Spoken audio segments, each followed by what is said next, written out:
Well, I've been putting off making this video for a couple weeks now. Finally managed to overcome my fear of doing so. I'm not doing this for fun. I'm doing this because I feel compelled to do so. Compelled to try and make a difference, to try and spread the word, to try and wake people up to what I see is a very dangerous course that America may be going down.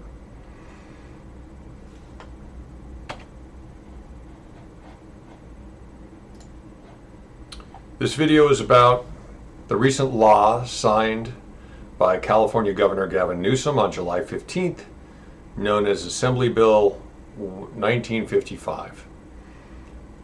The California Legislature passed a law, and Gavin Newsom signed it, preventing school boards from requiring the parental notification of parents for gender change. So if a child, a student, wants to change their gender in the classroom, many school boards around the state of California have started making rules in recent years to require parental notification. And the government of California just said, sorry, you can't do that. I brought this up to a friend of mine, and he made light of it. He said, oh, well, it doesn't mean that the parents can't tell or the teachers can't tell the parents. It just means they're not required to. To which I would say, well, why would you leave such a momentous life decision as gender change in the hands of a teacher rather than a parent? After all, the teacher is not the legal guardian of the child. Why would the state of California be preventing parents from being notified? Doesn't that seem like an abuse of power? Doesn't that seem like an intervention of the state into the relationship between parent and child? I would say the sacred relationship between parent and child. So what's going on? And should you care? And what can you do about it? Well, I'm making this video to try and expose you to information to let you know what's going on. Now, there's going to be a lot of information here. This video might run kind of long. I'm going to do my best to hold most of my analysis until the end. If you just want to hear my analysis, you can skip to the end of the video. But without further ado, I'd like to show you kind of how this started. And the first video I'd like to share with you is actually 6 years ago in Canada, where apparently they have the same challenge, the same ideology.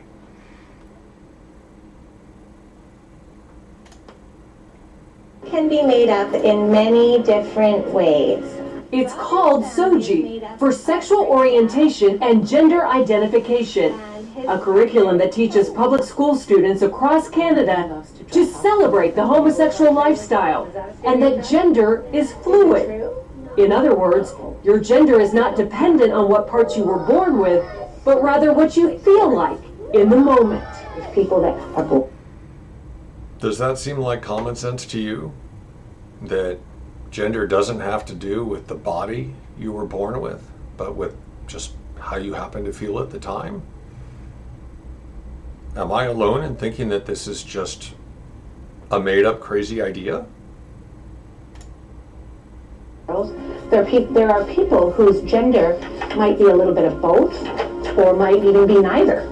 Lessons include books about transgender children, such as 10,000 Dresses, and songs like the Rainbow Song. Notice how young these kids are that they're teaching this to. Some boys like dressing up, some girls like catching snakes. The SOGI. I actually don't have a problem with saying that girls can catch snakes and boys can play with dolls. But I think the dangerous thing is when you tell a little girl who likes playing with snakes that maybe she's a boy. Imagine how much that would mess with a kid's head. That is so age inappropriate, I don't even know where to begin. Columbia in 2016 and is quickly spreading throughout Canada.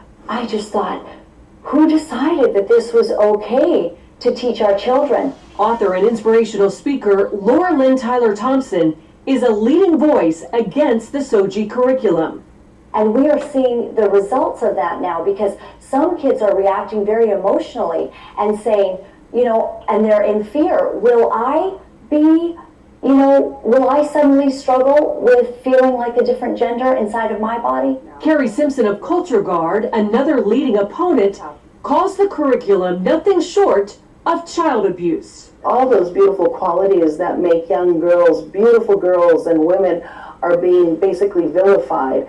The things that make our boys boys are being, you know, taken from them. So things of equating young men to being strong protectors is something that's now evil. But Morgan Auger, a transsexual and supporter, claims it's about acceptance, not indoctrination. The idea is to teach kids that there are gay kids and there are trans kids and there are trans parents and gay parents in our society, and everybody is wanted and desired. After all, that's what our... Now, there are obviously gay adults in our society, and I agree with treating them with acceptance. I mean, Jesus tells us to love everyone. But it's a different thing to accept gay adults and treat them with love and treat them as humans, as all humans deserve to be treated. That is a different thing from saying that maybe children were born in the wrong body and we need to tell them about it when they're 5. And it's the role of schools to teach the following of our laws, right? Simpson disagrees, saying she sees SOGI's real goal as altering our culture from a heteronormative society into one where anything goes, no boundaries, no values, no morals. It's a hedonistic cult, basically, what they're implying. Another blaring... So she's referring to something called deconstructionism, which is an ideology that's been floating around the educational system for a long time. And it basically amounts to destroying our entire culture and replacing it with something new. Drag queen story time. It's happening in Canada and America, where some public schools and libraries invite drag queens. Some dress like torn demons. So I had to look that up. What is a torn demon? Well, apparently a torn demon is someone who's split, who basically can't decide what they are. I mean, is that what you want put in front of your children? Does that look wholesome? I mean, the demons are literally reading stories to our kids in school. Are you okay with that? To young children. And it's a social deconstructionist agenda. They're using children, little 5-year-olds, to accomplish this, and parents are waking up and saying no. When asked about parents' rights, Auger says, well, actually, in Canada, parents' rights are limited, and children's rights are put ahead. So the child has the right to be protected from the parents when the parents behave badly. Canada is known...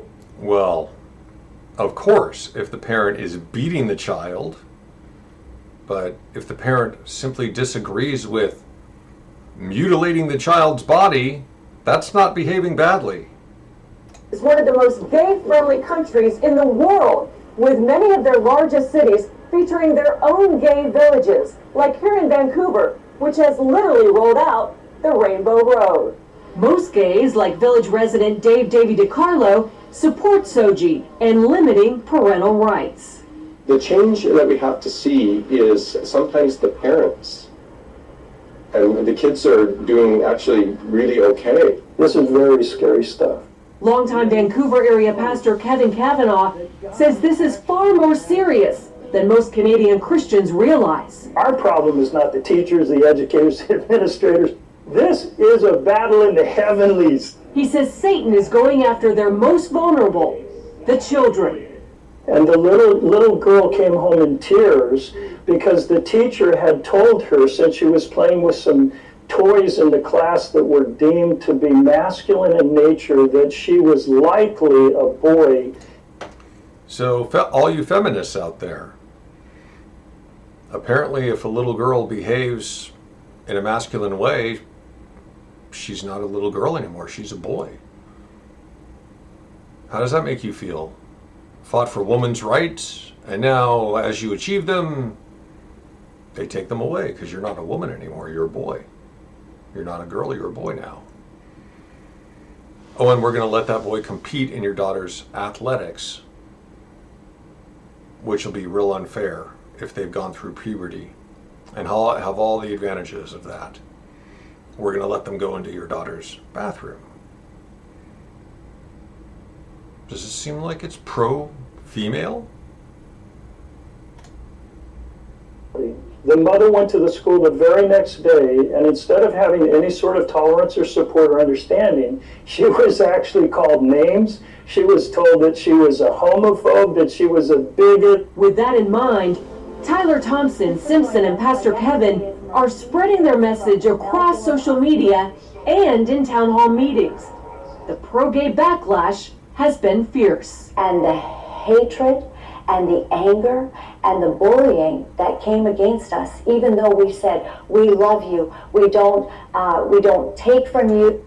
Isn't it interesting that the left, which is always screaming about hate speech and always vilifying the other side, is actually the most hateful, and all you need to do is disagree with them. Opportunity and the freedom to live as you choose. We love you, but we do not agree with you. Pastor Kevin believes Canadian Christians are in a 2 Chronicles 20 moment. The word was this battle is not yours, Jehoshaphat. This battle is the Lord's. And the church is beginning to prepare for what it takes to fight for our kids. The battle between an aggressive homosexual agenda and the faith community here in Canada is far from over. But many Christian leaders say it may be the issue that causes a once sleeping church to rise up and be heard. All right. So that video was a bit religious. Let's move to California now. And let's talk about what's actually going on in California. This is 6 years ago.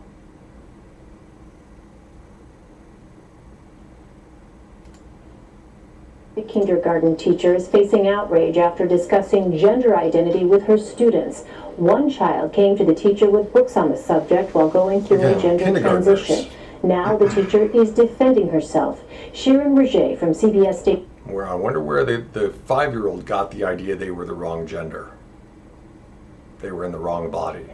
KOVR in Sacramento has the story. And what I will share over and over again is how proud I was of my students.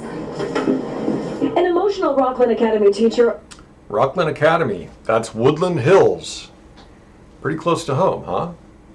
Addressing a packed house of parents, many furious about her decision to discuss the topic of gender identity inside her kindergarten class. It was never my intent to harm any students, only to support them through a difficult situation. So, exposing young children to age-inappropriate content, especially of a sexual nature, is very harmful to them. They are not equipped to deal with it.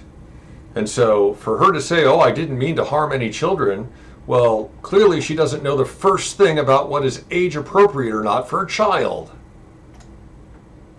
To read 2 books she says were given to her by a transgender child going through a transition. The kindergartners came home very confused about whether or not you can pick your gender, whether or not they really were a boy or a girl. Parents say besides the books, the transgender student at some point during class also changed clothes and was revealed as her true gender. And many parents say they feel betrayed and blindsided. I want her to hear from me as a parent what her gender identity means to her and to our family. Not from a book that may be controversial. My daughter went home crying, shaking, so afraid that she could turn into a boy. The little girl was shaking, afraid she could turn into a boy. Are they trying to breed neuroses into the children? It seems so. It's not a stretch to understand that if you push this information onto children, this ideology, you're going to confuse them and they're going to grow up wondering. I was exposed to a variation of this ideology in the 5th grade, and it had me cast into doubt, analyzing every thought for decades. And it wasn't even half as bad as this stuff. So parents spoke out during Monday night's public comment. It's really about the parents being informed and involved and, giving us the choice and the rights about, what's getting introduced to our kids and at what age. Many teachers also speaking out in support of what transpired inside the classroom on the last days of the academic year. Head in the direction of banned books or book lists or... So this is rich. The left always talks about banned books, but they never talk about who put these new books into school libraries that have sexually explicit material in them. There would not be any need for parents to ban books if the left hadn't been putting these age-inappropriate books into schools recently. It's not as if the conservatives just decided to start banning books all of a sudden. This is in direct response to age-inappropriate material placed in school libraries. That should only be read inside or outside of the classroom. I think that that's a very dangerous direction to go. Struggling to strike your iron. All right.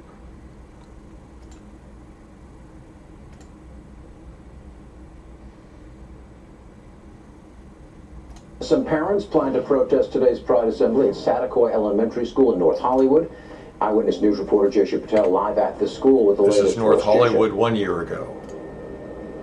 John, parents are feeling very divided about this Pride Assembly that's happening today. Some parents believe that Pride and LGBTQ plus topics should not be taught in schools, while other parents don't mind. And I want you guys to take a look at these trailers that are parked right across the school. They say, "Leave our kids alone." Now, this all started with an Instagram page that was created by a group of parents encouraging others to keep their kids home today to protest the Pride Assembly. The school calendar lists today as Pride, Spirit, and Rainbow Day, and parents have mixed feelings about it.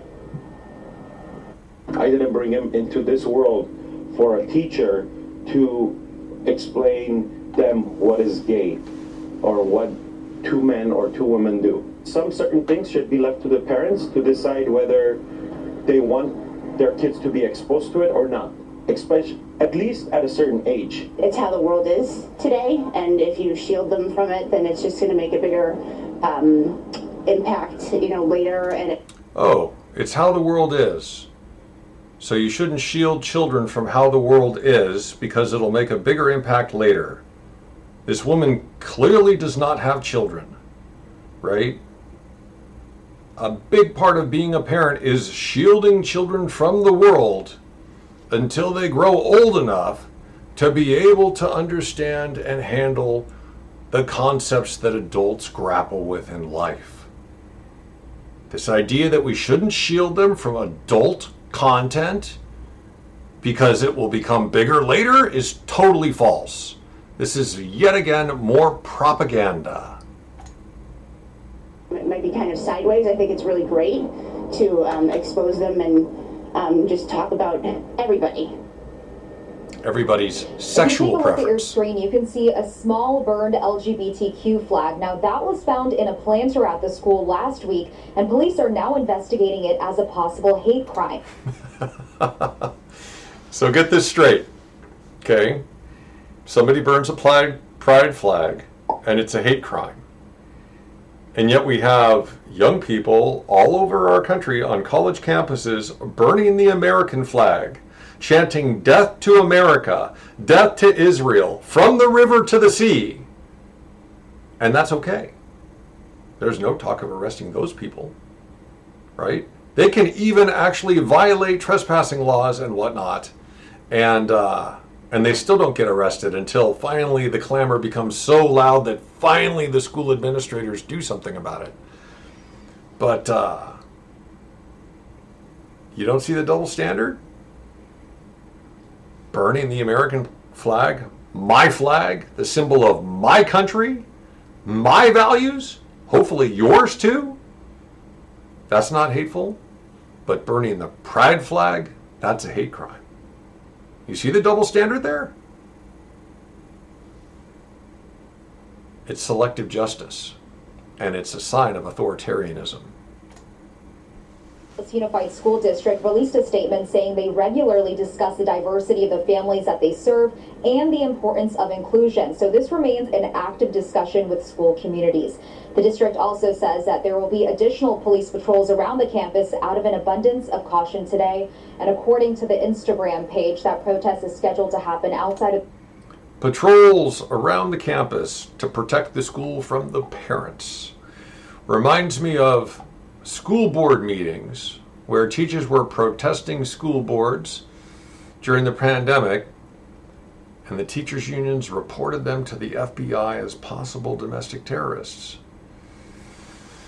And the FBI and the Biden administration followed up on it and investigated them. You really think the Democrats have your best interests at heart? Parents? At 8 a.m. Hello, I'm Mark Brown. Get more great ABC. All right. Next up. Okay. Now we've got the inside scoop from an actual teacher coming forward and letting us know what's going on inside the schools. This is from 2 years ago in Santa Barbara, California.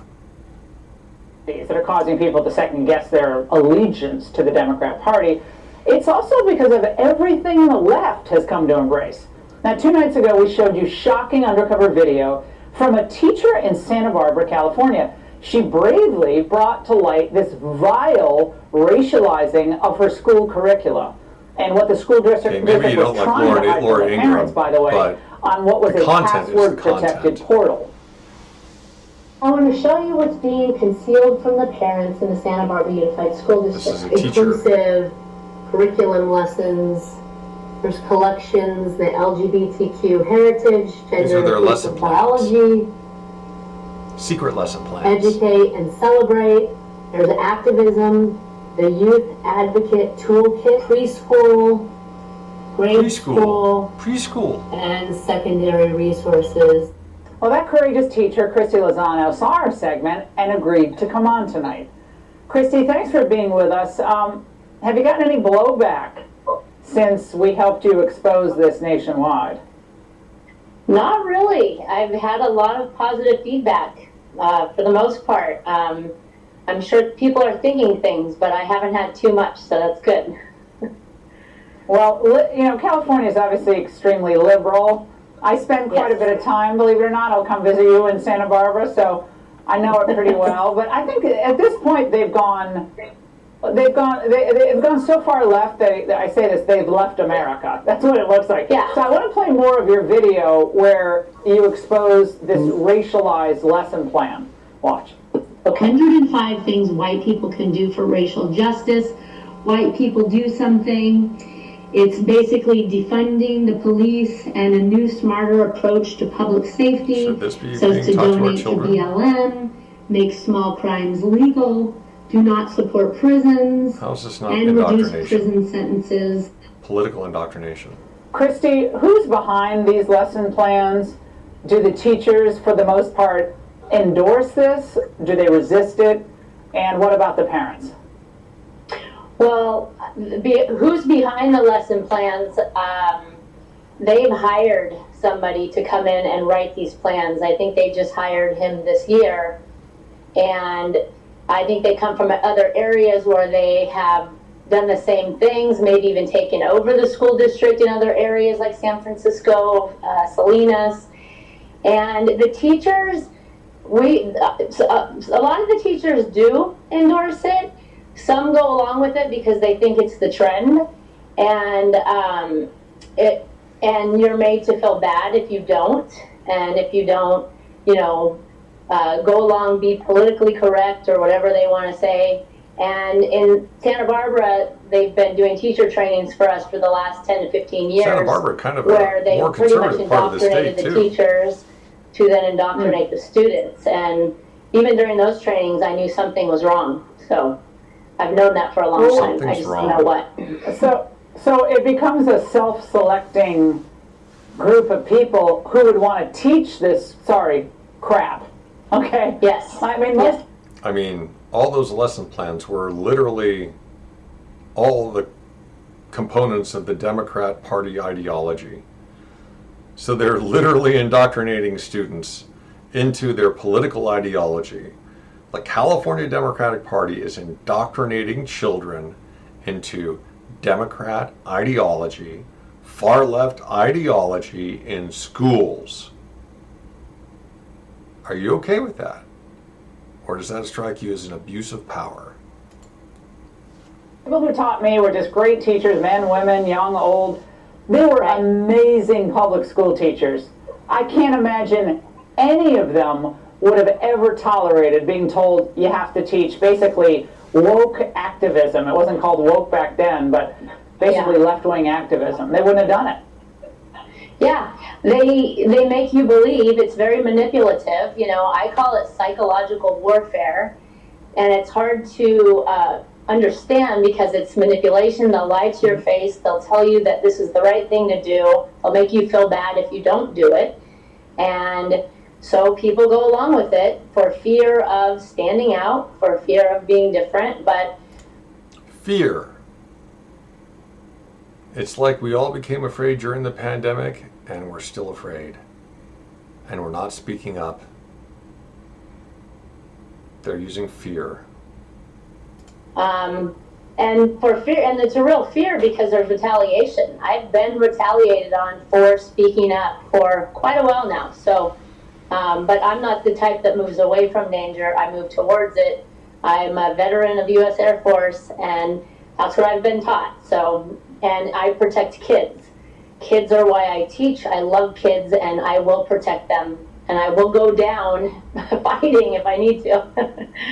Well, Christy, it's turning child against child, which is just a terrible, terrible thing to do. Children tend to see the world as a colorblind place unless you stoke that kind of thinking in them. And Isn't that true? Super sad and super counterproductive.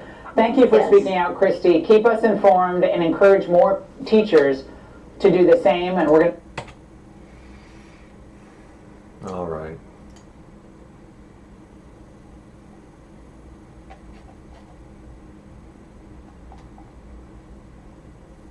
No, this is just the article pointing out that Elon Musk has said that he'll, because of this new law, AB 1955, he's moving SpaceX to Texas, headquarters to Texas. He says it's the final straw.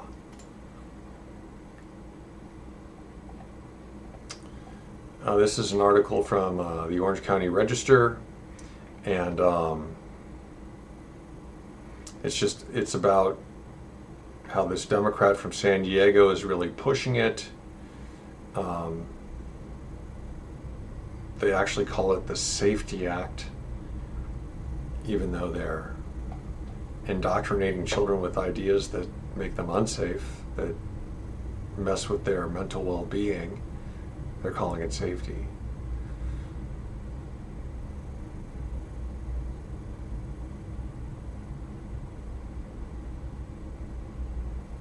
Let me see, what was it in here? AB 1955 endangers children by excluding parents from important matters impacting their child's health and welfare at school. This is the Republican from Corona, Bill Asali, who opposed AB 1955. Looks like they had a fierce debate on the floor of the California Legislature, and Asali had his mic cut.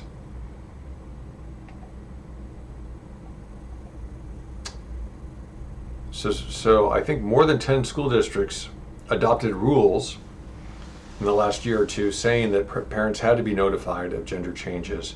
And this new law is going to go into effect, I believe, in January, and is going to basically prevent all these school district rules from being enforced. So you have the school district boards, which are elected by the people in those communities, making rules on how they want their children taught. And you've got the state of California overriding them. Does that sound like freedom to you?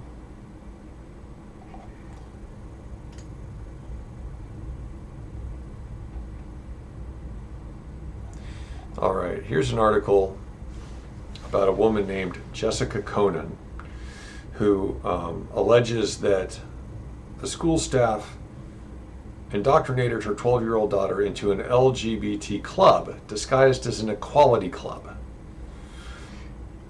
This is Buena Vista Middle School in Salinas. 2 teachers were recorded coaching other teachers in how to conceal the nature of LGBTQ clubs from parents at a sold-out California Teachers Association conference held in Palm Springs in October of this year, 2022, or it must have been 2021. So here we are. We have teachers giving a seminar at a Teachers Association conference on how to conceal these LGBTQ clubs from parents. Yeah, that's not concerning at all, is it? And then we've got this situation where a mom is alleging that her daughter was indoctrinated by one of these clubs, and teacher coaxed her daughter into a lunch hour equality club and began affirming the daughter as transgender. Near the end of 6th grade, Conan's daughter told her she might be bisexual. And in the middle of the 7th grade, Conan was called to the school for a meeting with her daughter, a teacher, and a school principal.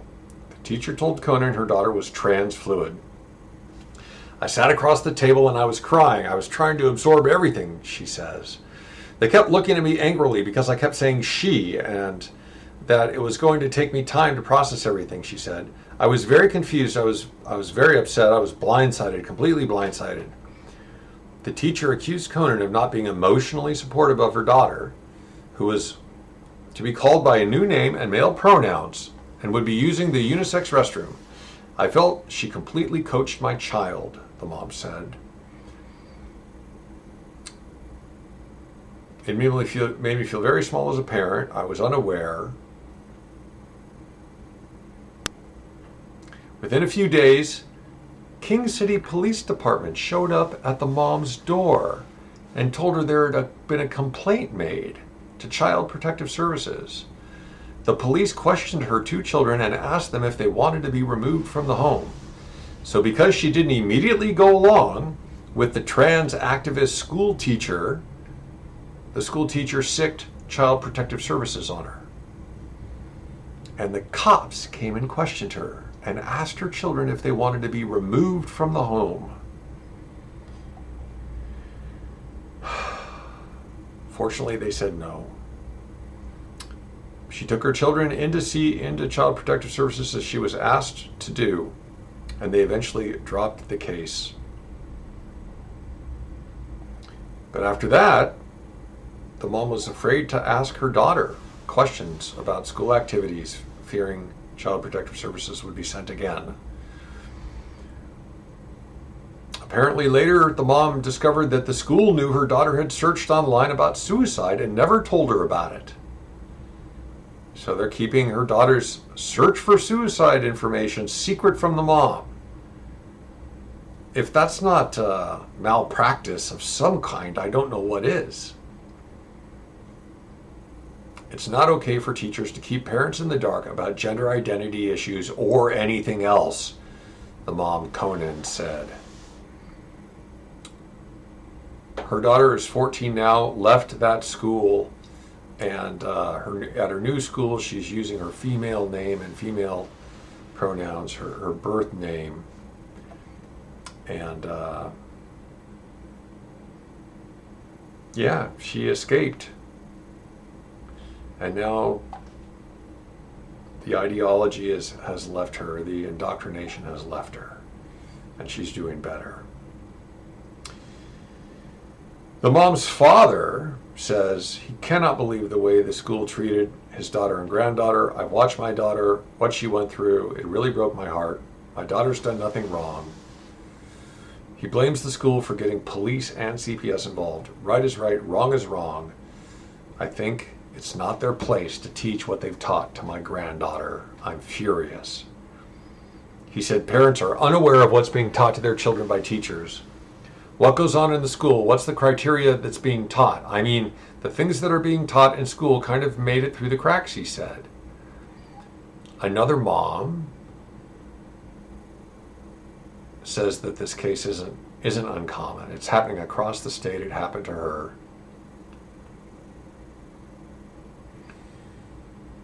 She spoke to her school administrator and they sicked Child Protective Services on her as well. Calling the police or Child Protective Services is a way to pressure parents to follow certain gender ideology. Our parental rights are being trampled on by a teacher who may or may not have our child's best interests at heart. Again, the teacher is not the legal guardian of the child. The parent is.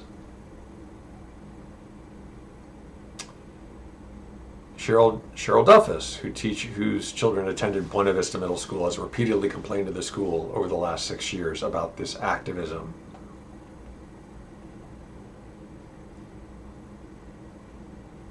I was shocked, she says.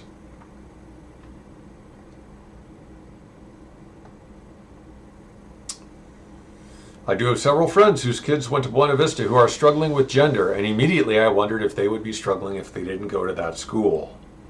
Would they be? Were they pushed? The level of activism in Salinas schools has reached the point where something must be done to curb it. It's a disaster zone, she said. Somebody has to do the right thing. Mike Lipp decided to homeschool his children.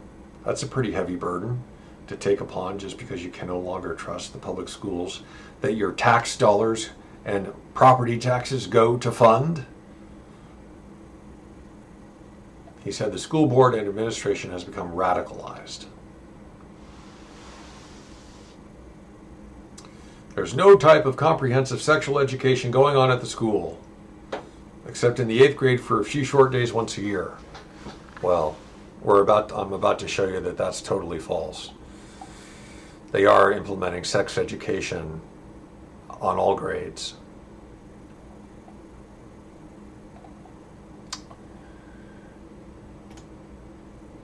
So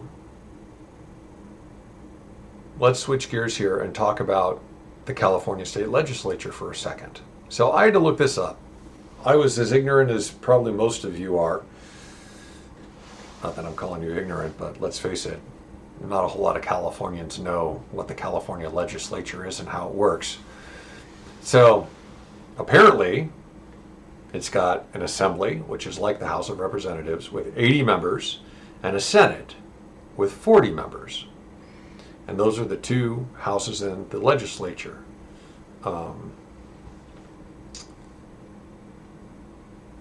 The Democrats hold veto-proof supermajorities in both houses and have controlled those legislatures since 1970, except for a few brief periods, 1995, 1996, and 1973 to 75. So Democrats have been controlling the California legislature for more than 50 years for the most part.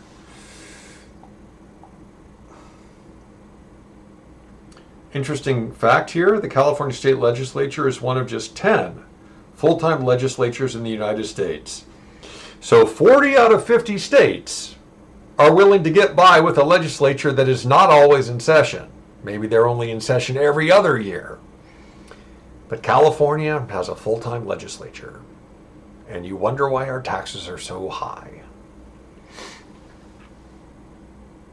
So, who's responsible for AB 1955, eliminating parental notification of gender change? Well, let's see here. This is a vote in the Senate. We've got 29 Democrats A, 8 Republicans nay, 3 Democrats absent. So every Democrat that was there voted for AB 1955, and every Republican that was there voted against it. How about in the Assembly? 55 Democrats voting A, or yay, 15 Republicans voting nay, and everyone else absent. So This is a 100% partisan law. All the Democrats voted for it. All the Republicans voted against it. So if you have any misgivings as to who is behind this transgender indoctrination and elimination of parental rights, it is clearly the Democratic Party. This bill was voted for by Democrats and 0 Republicans, and it was signed into law by a Democratic governor, Gavin Newsom.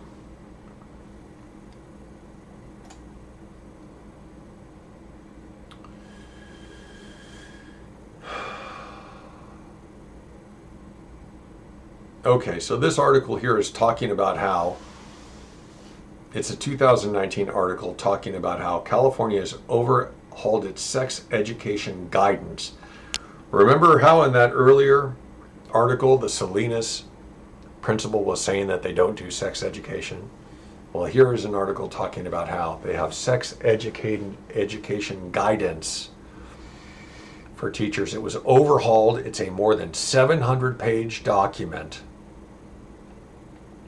and it exposes children of all ages to sex and gender-related content. The framework tells teachers that students in kindergarten can identify as transgender and offers tips for how to talk about that.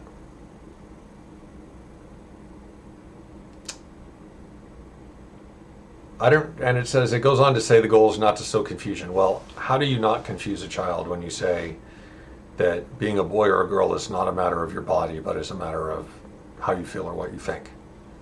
That seems pretty confusing to me. Is it that hard for you to see what kind of neurotic behavior you may introduce into children? Like wondering, am I not? No wonder they all want to, they're all full of anxiety and depression and want to commit suicide by the time they're teenagers. They've been dealing with this since they were 5 years old, maybe even younger.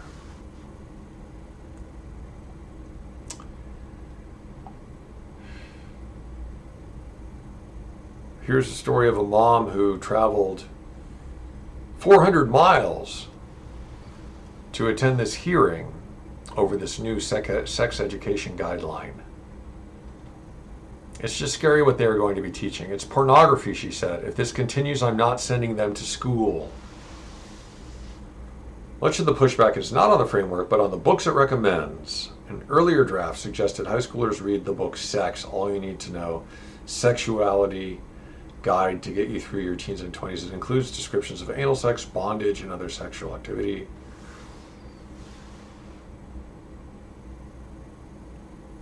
More than 200 people signed up to speak.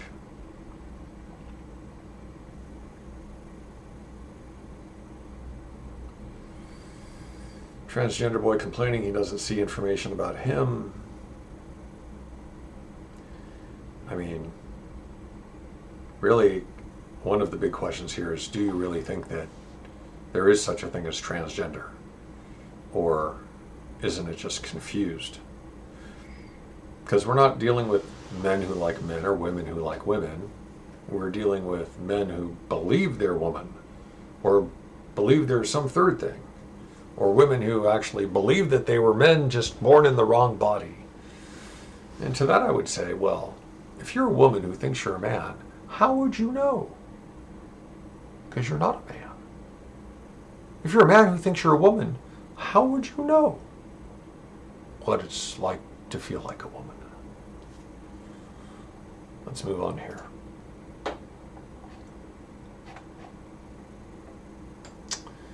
California okays new sex ed guidelines for teachers despite objections from parents. This is 2019 again.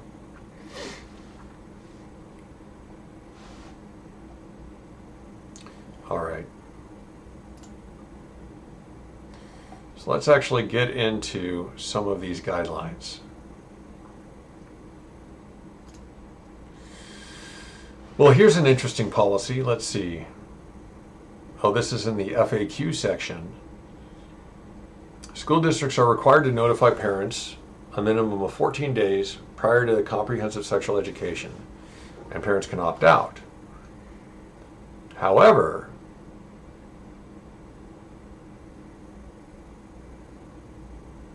as stated in Education Code 51932, the opt-out provision does not apply to instruction materials outside the context of comprehensive sexual education, including those that may reference gender, gender identity, sexual orientation, discrimination, bullying, etc.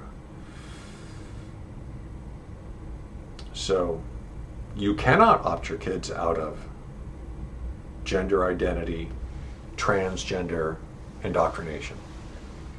If you do, your children will be truant. And that's against the law. So, your only choice is to leave the state or to homeschool your kids. No way to legally opt out of this indoctrination in California public schools. Okay, so here's chapter 3 of the more than 700-page California Education Framework. And this chapter is for kindergarten through 3rd grade. So I thought it'd be interesting to do a search for gender and see what we got.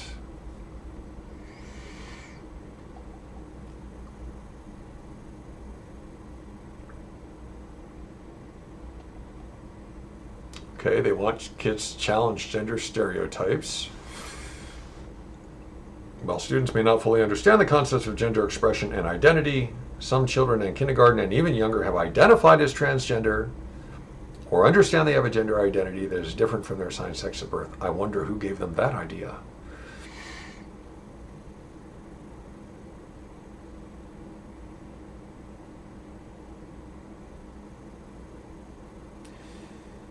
Feeling uncomfortable self-identifying with their sex assigned at birth. I believe that would be their actual sex that matches their body.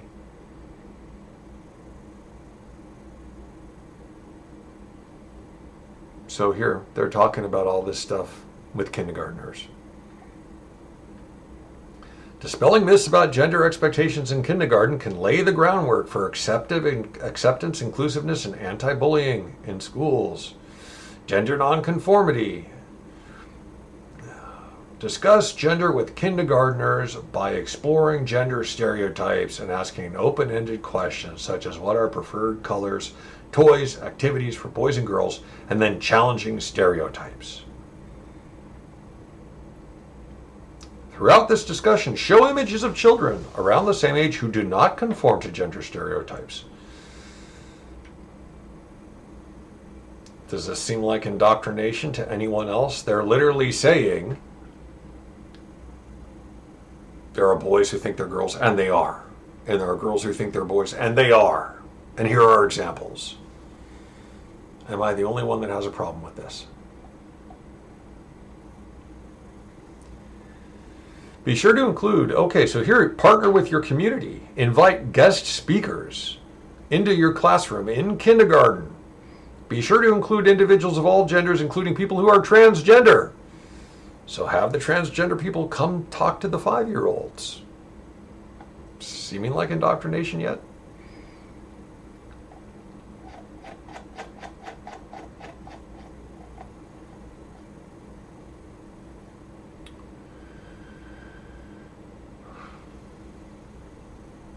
Okay, we're in the 3rd grade now, and they're reading a book called The Big Book of Families.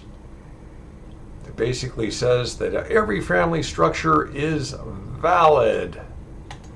Do you think all the parents agree with that? That every family structure is valid?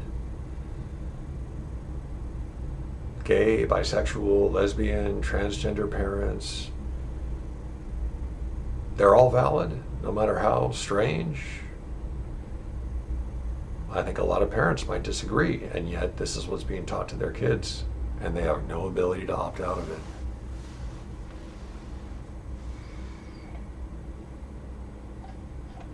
All right, so a lot of this stuff here in chapter 3 refers to another chapter.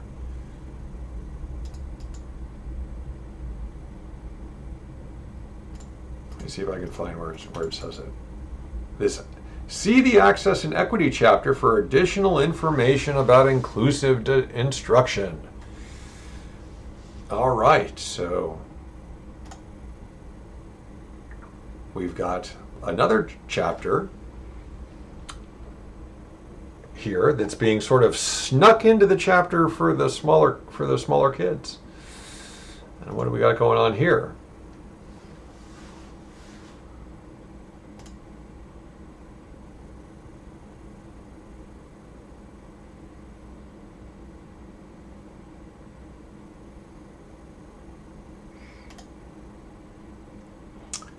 Prioritize culturally relevant texts and topics. Use texts that accurately reflect students' ethnic, cultural, linguistic, familial backgrounds, as well as other variables that contribute to their identity, such as gender expression, so that students see themselves as belonging and valued in the school curriculum. So basically, in all the lesson plans and with all the books, you need to have examples of transgender people, even though there's a whole lot of us parents that don't actually believe transgender is anything other than mental illness or confusion.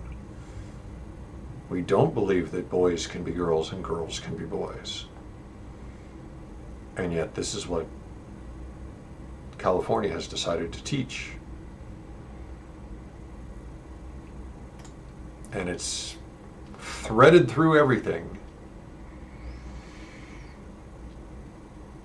California EC Section 210-7 defines gender as sex, includes a person's gender identity and gender expression. So gender is no longer defined by biology according to the state of California. It is also defined by the gender identity, which is whatever anyone says it is, and gender expression, which is who they like to have sex with. How are you going to explain that one to a kindergartner without talking about sex?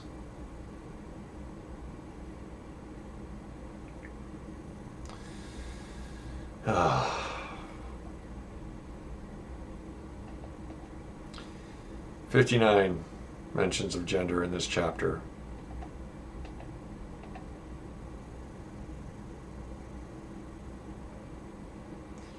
Educators should be mindful of students who are not public about their gender identity or sexual orientation and ensure gender identity or sexual orientation is never revealed or discussed with anyone without the student's explicit consent. So, California mandating not to tell the parents unless the student agrees. No wonder the school boards are trying to make new rules, because California is actively trying to keep this secret from parents. This is especially true when educators communicate with other students, families, and other educators. It's especially true to keep it secret from families. This is your state of California government, ladies and gentlemen, and their sex education guide. All right, I think that's enough of that. If you want to read it yourself, by all means, but I think you get the idea that it's completely saturated with transgender ideology. Okay, so here's a pretty interesting article. So this is not about just one law. The California Legislature and Governor Gavin Newsom have been busy. There's actually a bunch of laws that have been passed. Sort of a web that they've constructed to implement their agenda. Assembly Bill 5. This requires LGBTQ cultural competency training for teachers and school staff in California. So it sounds like this is about indoctrinating the teachers and pressuring them into adopting this ideology. Okay, it's a law. It's a law. Assembly Bill 223 goes into effect January 1st, 2024. So this law is in effect. Transgender Youth Privacy Act. Again, this guy, Chris Ward, Democrat from San Diego, leading the charge here. Requires courts to seal any petition by minors to legally change their gender or sex identification. In order to protect their privacy, parent authorization would not be needed to change the vital records of a non-emancipated minor. That's strange. So a child can change their gender or sex legally without their parental involvement, and the court will seal the record as well. Why on earth would they need to make a law about that?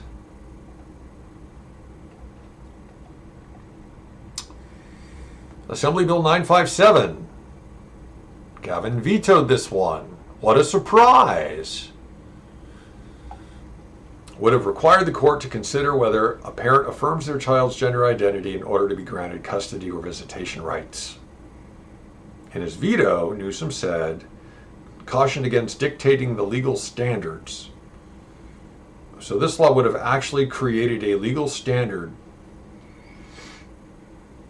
around this, and I don't know what the standard was. Apparently Gavin didn't like it, or he just goes on to say, courts already have the ability to factor in whether a parent affirms a child's gender identity when determining what is best for a child, Newsom wrote in his veto.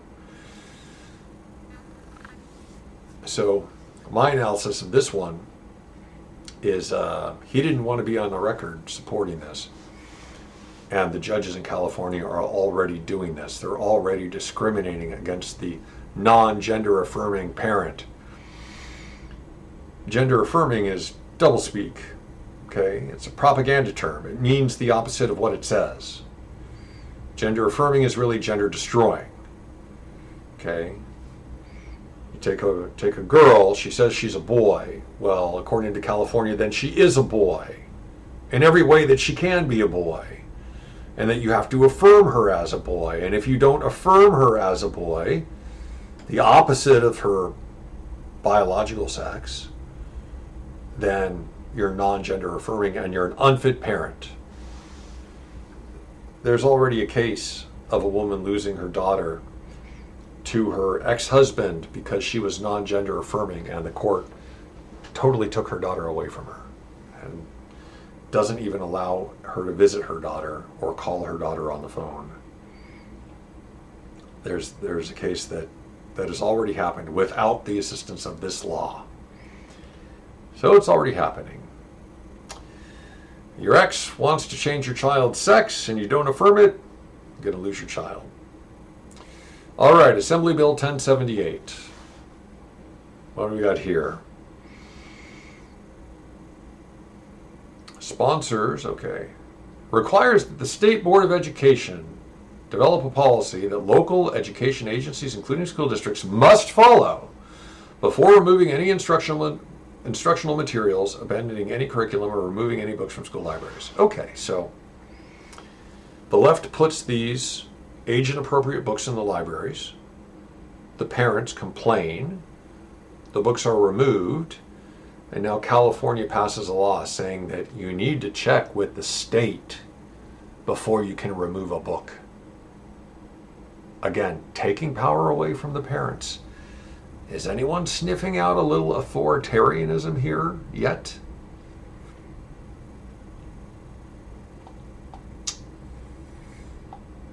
Assembly Bill 1314. Okay, this was actually put forward by a Republican that would require parental notification of parents. It died in committee.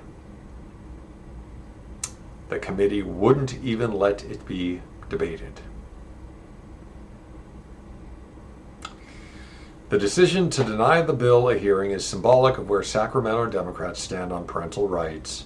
As Haley is quoted as saying in the release, they believe the government owns our children and that parents do not have the right to know what is happening to their own children at school. Although the bill died, it lived on through the form of school board measures across California, including Chino Valley, Murrieta Valley, Orange Unified, Temecula Valley. A proposed November 2024 ballot measure would enshrine AB 13 into the state constitution should it pass. As of October 13th, advocates for the ballot measure have not yet begun collecting the signatures needed. Well, let's hope that there's a ballot initiative for that one, because Gavin and his congresspeople passed 1955 that is directly the opposite of this. Assembly Bill 1432. Gavin vetoed this one. What a surprise. Would have required out-of-state health insurance companies to provide coverage to California residents to comply with the state's amendment on abortion and gender-affirming care. So, he's trying to require out-of-state health insurance companies to comply with California law, even if it's against the law in their state. But he vetoed this, saying that it's not evident that they don't already provide coverage. And he's worried about getting sued over it. Okay. Senate Bill 345 protects insurance providers against the enforcement of other states' laws that criminalize or limit reproductive health care or gender-affirming health care, gender-destroying health care, sex change operations. That's what they're talking about. Hormones, puberty blockers, sterilization drugs. That's what they want to do. So basically, they're trying to provide liability protection for doctors. That's what they're doing here. So, good luck suing in California. The doctors can mutilate the children and you can't sue them about it. Senate Bill 407 gives LGBTQ foster youth the right to be placed with foster homes according to their gender identity and with foster families that have received instruction on LGBTQ issues and sensitivity training and have committed to provide gender-affirming home environment. Okay. So let me get this straight. They send Child Protective Services to your home. They're like this close from taking these kids away. You know they're this close to doing it, right? And they've already set the system up so that they can put the kid in foster care and put them through this mutilation and sterilization treatment with the foster parents required to support it. And they can change their sex legally and keep it secret. Keep it under seal without parental consent. Is this starting to look like they're going to start taking children away yet? Senate Bill 760. All gender bathrooms. So, great. So apparently it might not be very easy to keep your daughters away from the boys in the bathroom anymore. SB 857.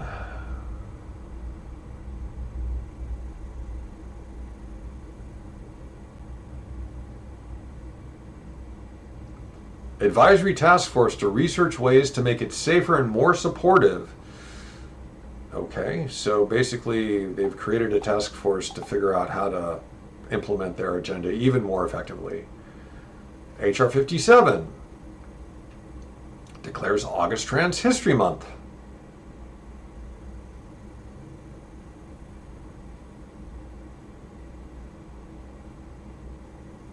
Okay, all right. So, a pretty interesting web here, don't you think? They've already set it up so that, I mean, by Gavin's own words here, let's get back to that bill.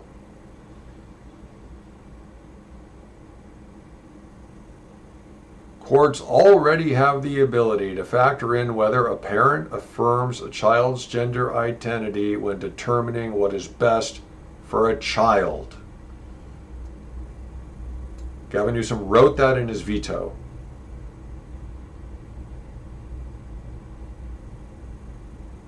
So they already have the ability to take these kids away.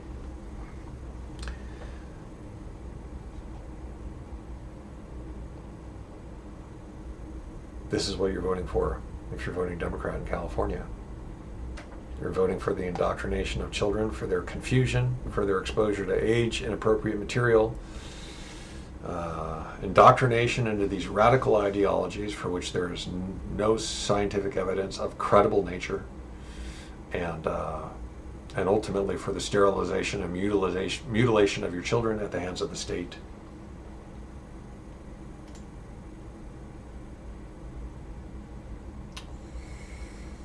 Here's a case in Indiana where a child was actually taken away by the Department of Child Services. And it's going to the Supreme Court. And in case you were thinking, well, I wonder how the Democrats nationally feel about this, Kamala Harris is all on board with the transgender stuff. Gender ideology activists expect Vice President Kamala Harris to expand on the Biden administration's child gender transition agenda.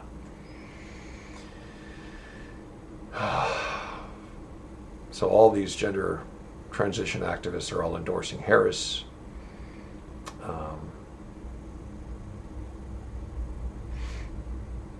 The White House actually, initially, Biden actually, his administration actually came out at one point and said we don't support gender surgery for children. And then the activists complained and they reversed and said that they did. Here it is. We continue to fight state and national bans on gender-affirming care, which represents a continuum of care and respect the role of parents, families, and doctors, not politicians, in these decisions.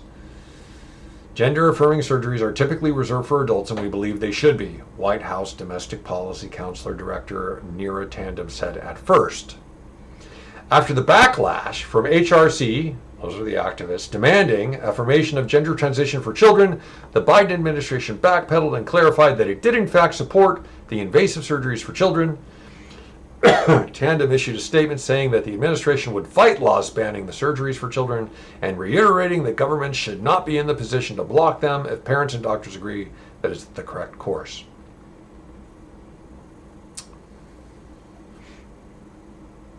The White House and Harris typically post a supportive message on social media for transitions on Transgender Day of Visibility.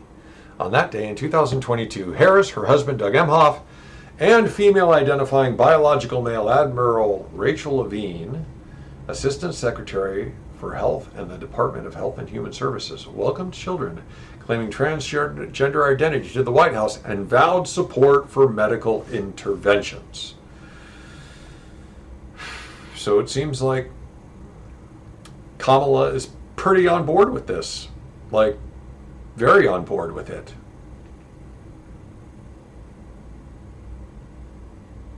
It's kind of disconcerting that a trans person, a man who thinks he's a woman, is in charge of the Department of Health and Human Services. Boy, I wonder if the Department of Health and Human Services could be used to impose an ideology upon all the states. Be interesting to see if the Democrats get elected, if they try and override all the states the same way that California overrode all the local school boards.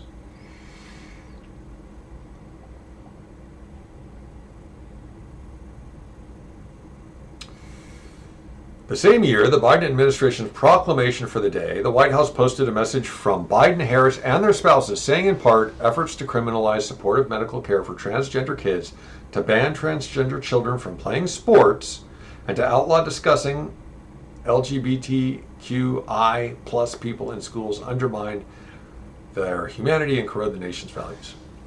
Well, it's only true if you actually think that such a thing as transgender kids exist. And even if you grant that there's 1 in 1,000, 1 in 10,000, is it really worth confusing the heck out of all the other kids to avoid hurting the one kid's feelings? And I mean, I don't believe it's a real thing, as you can obviously tell by now. So Harris is fully on board. Know what you're getting into if you vote for her. What about her VP pick? How about that guy?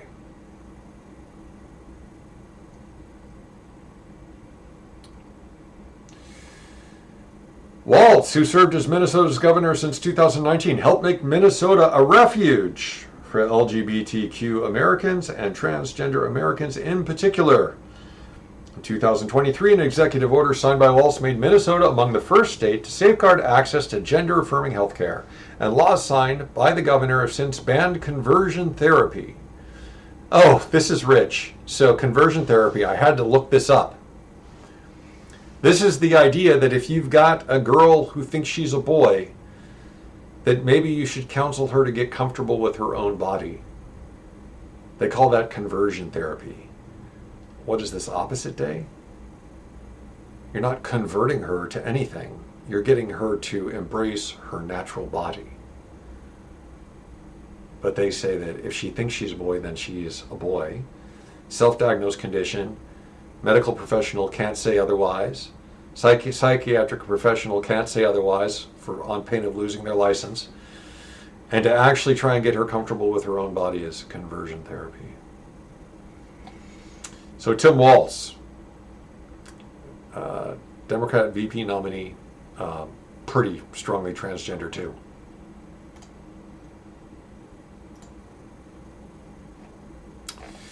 So one of my friends who is on the other side of this issue did some research, and he said that he could only find one study that was credible, in his opinion, done in the UK. They looked at 52 transgender studies and decided that 50 out of 52 were not scientifically credible.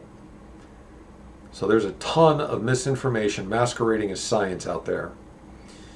And the long story short of this report, called the CAS Review, which can be found at cas.independent-review.uk.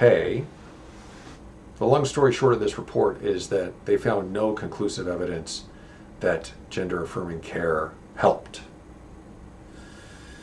So, don't you think that before you prevent a child from going through puberty, which results in their sterilization and inability to have children, before you give them hormones that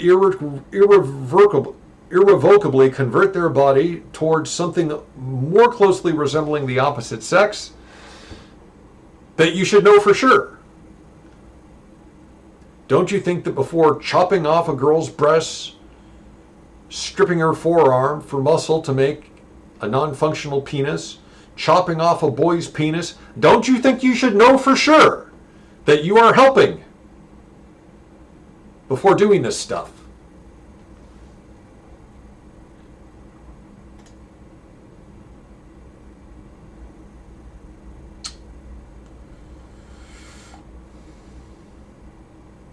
There's another video, another little girl saying, "Mommy, Mommy, I don't want to be a boy." She was told by her teacher that since she played with boy toys that she might be a boy. Yeah, that's not going to mess her up at all.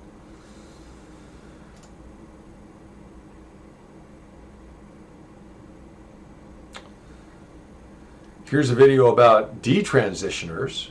These are people that are actually have gone into transition and have decided that it was wrong for them and tried to reverse course. And of course, depending on how far they went, you know, their side effects and what they're going to have to live with vary. But it's interesting that the transgender community, this community of acceptance and inclusion, as soon as these trans people start to detransition, they are ostracized and receive death threats from their former friends. Once again, the people complaining about hate speech are the proponents of hate speech. Let's see. This is worth watching.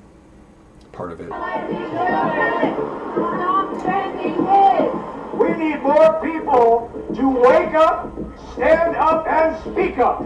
I'm here at a detransitioner rally in San Diego. We're outside of a pediatric medical conference, and this guy's actually pro-transition. Protesting. They say that doctors are using experimental methods to treat gender dysphoria in children, and they say that gender-affirming care has gone too far. Children cannot consent. I am a detransitioner. I'm with a group of detransitioners. We are here to speak out against the sterilization and mutilation of children. The definition of detransitioner is specific to the individual, but usually means someone who was trans but no longer is, and has since stopped medical treatments to support their transition. It's become an increasingly politicized term. As a trans journalist, talking about this topic feels extremely scary, mainly because talking about detransitioners is fraud. It's fraud. So he doesn't think that somebody could actually change their mind. What happened to gender fluid? Apparently, he only supports gender fluidity when it supports his cause, not when it cuts against it. Pretty hypocritical, don't you think? Organizations cite that medical treatment for gender dysphoria, like puberty blockers or hormones, are both safe and medically necessary. So, those medical organizations have been taken over by activists, and doctors who try and speak out against them risk losing their licenses. That'll have to be the topic for a different video. And for so many people, me included, it's life-saving care. But that hasn't stopped conservative lawmakers from leveraging a small group of voices to restrict access to trans healthcare at large. My parents were told that the options were transition or suicide. I cannot even cry or raise my voice. I was silenced. I was misled to believe that these procedures were perfectly safe. And it's working. Just this year, more than... These people are speaking truth, and he pretends that it's a manipulation. 500 bills targeting trans rights have been introduced across 49 states. Well, and in Europe, the laws are actually passing, and they're banning this stuff. But it hasn't started happening here yet, because for some reason, Americans keep voting for the party they've always voted for, certainly in California, without knowing what they're doing. Since 2015. These proposals include criminalizing doctors and healthcare providers and could redefine child abuse to include those who support medical transition for anyone under 18. Oh, and while I it so may agree seem with like that. there are a large number of detransitioner voices raising alarm, it's actually the same few providing the most graphic testimony in support of these bills across the country. I am dealing with genital atrophy. I have blood clots in my urine. And all of my joints ache. We must prevent this nightmare from happening to any more young people. One of these detransitioners is Kat Katniss. When she was 28, she started taking testosterone but stopped after 4 months when she developed throat pain. Castration is not a treatment for mental illness. When did you decide to speak out about your story? Initially, I didn't speak out about detransitioning because I didn't want to do anything to harm the trans community. But I did realize just how little support and knowledge there is about detransitioners. There's no medical codes for detransitioners. And I feel like right now minors transitioning is an emergency situation. Why do you think there aren't more people speaking out? There are more that are slowly coming forward, but it's scary to put yourself out there. It's terrifying, actually. I've received death threats, bullying, and harassment. I'm constantly being told I'm a child killer and that I have blood on my hands of trans kids and things like that. It's not easy at all. Do you ever worry that what you're saying may have consequences that you can't foresee? I don't think that what I'm doing is causing harm. I think certain politicians and public figures that bring up the gender issue are using that to get votes from people. But oftentimes, the right is the only side that cares about detransitioners and is willing to listen to and amplify their stories. A lot of people have called you transphobic, have called these bills transphobic. How do you see them? The word transphobia implies hatred and bigotry towards people who identify as transgender. I do not hate anyone, and my desire to prevent people from suffering from lifelong health issues is coming from a place of love. I do think that people who affirm, providers who affirm, are doing so from a good place as well. But I do believe that that leads to harm. All right. So,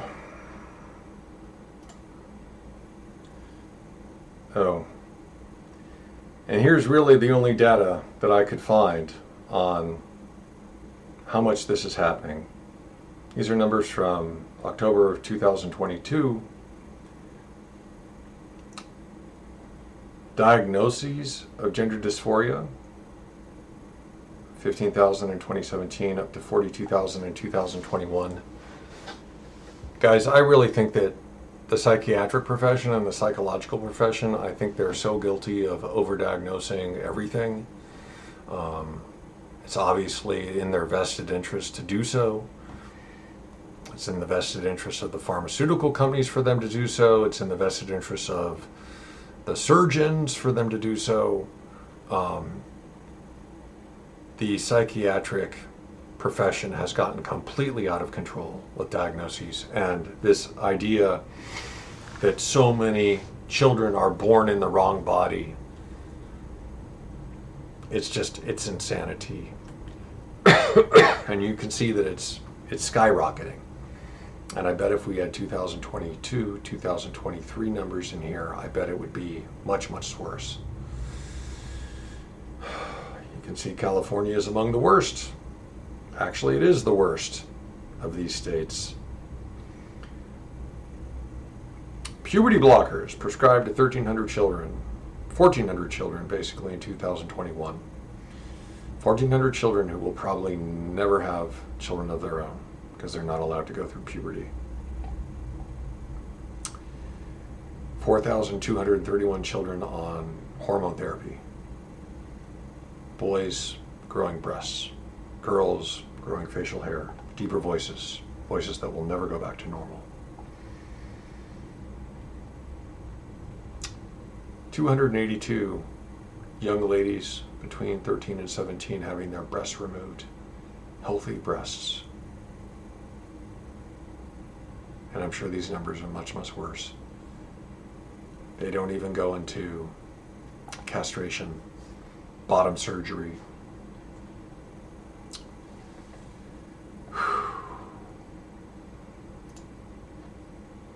All right, I promised you some analysis. Obviously, I've given you an awful lot of analysis throughout. I wasn't able to hold my tongue, but I'll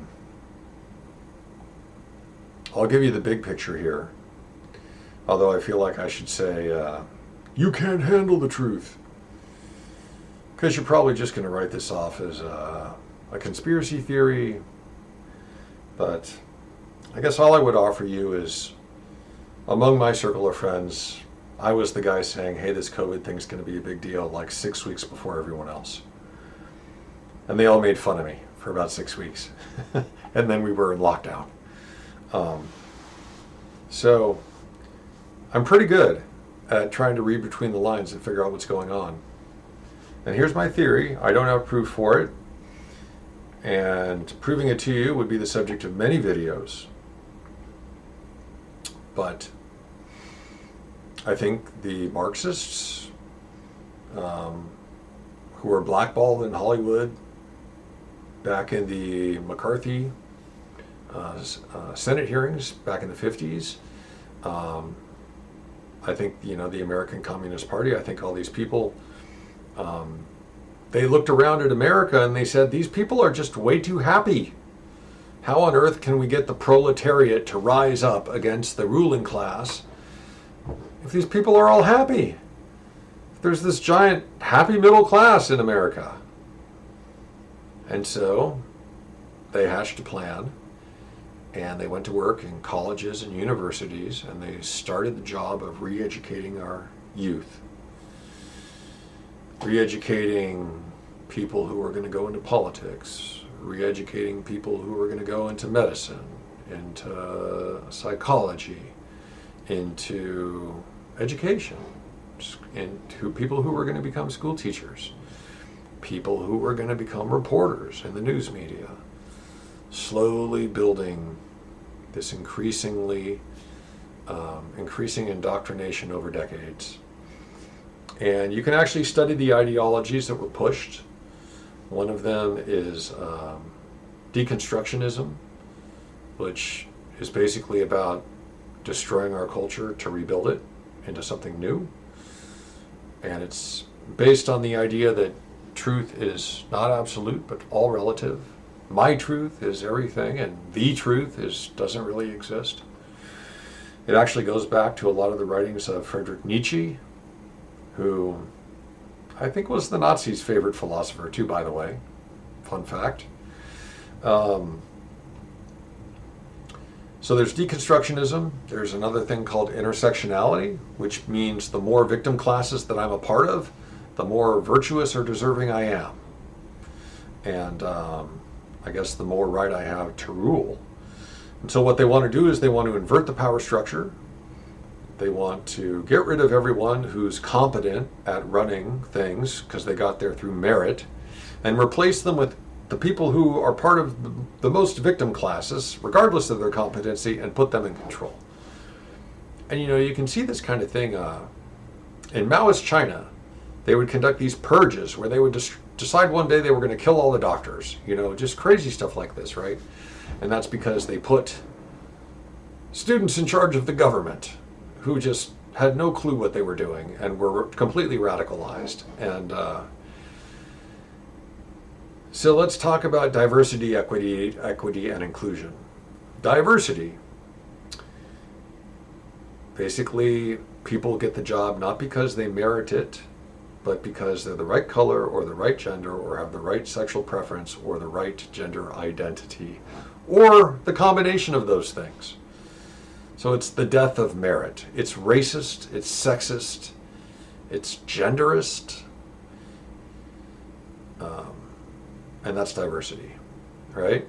And basically what they did is they convinced generations of students that they rewrote American history to be one of exploitation. Western civilization was one of exploitation. And they had to find a way to make Americans really unhappy about their country. So that's what they did. They tried to turn us into a nation of victims. Equity is basically communism. It's equality of outcome. There's no way to achieve that without being grossly unfair to everyone, because we all have different talents and gifts. And if you want to incentivize us all to work hard, you have to allow us to make different amounts of money. And if you take the money away from the people who are very productive and give it to the people who aren't, then you destroy the incentive for hard work, and the country starts to erode and stagnate like the Soviet Union, and eventually falls. Not to mention that it's grossly unfair. I mean, imagine having a soccer game where everyone was going to score one goal, equality of outcome. Imagine how many times you'd have to change the rules in that game. You'd have kids running backwards, kids hopping on one leg, all the unfair advantages you would have to give different kids throughout the game to get them to all score exactly one goal.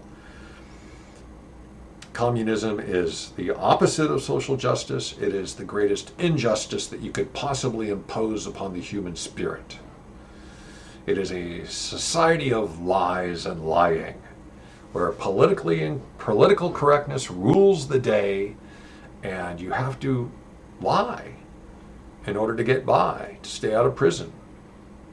And these days, you have to lie in order to get by in our society, in case you haven't noticed. I just saw a video today of a woman who was getting on an airplane, and there was a stewardess who was a man wearing a dress, and she referred to him as he. And the flight attendant got upset and kicked her off the plane, and she had a young baby with her. And so she was missing her flight because she misgendered a flight attendant. That's authoritarianism.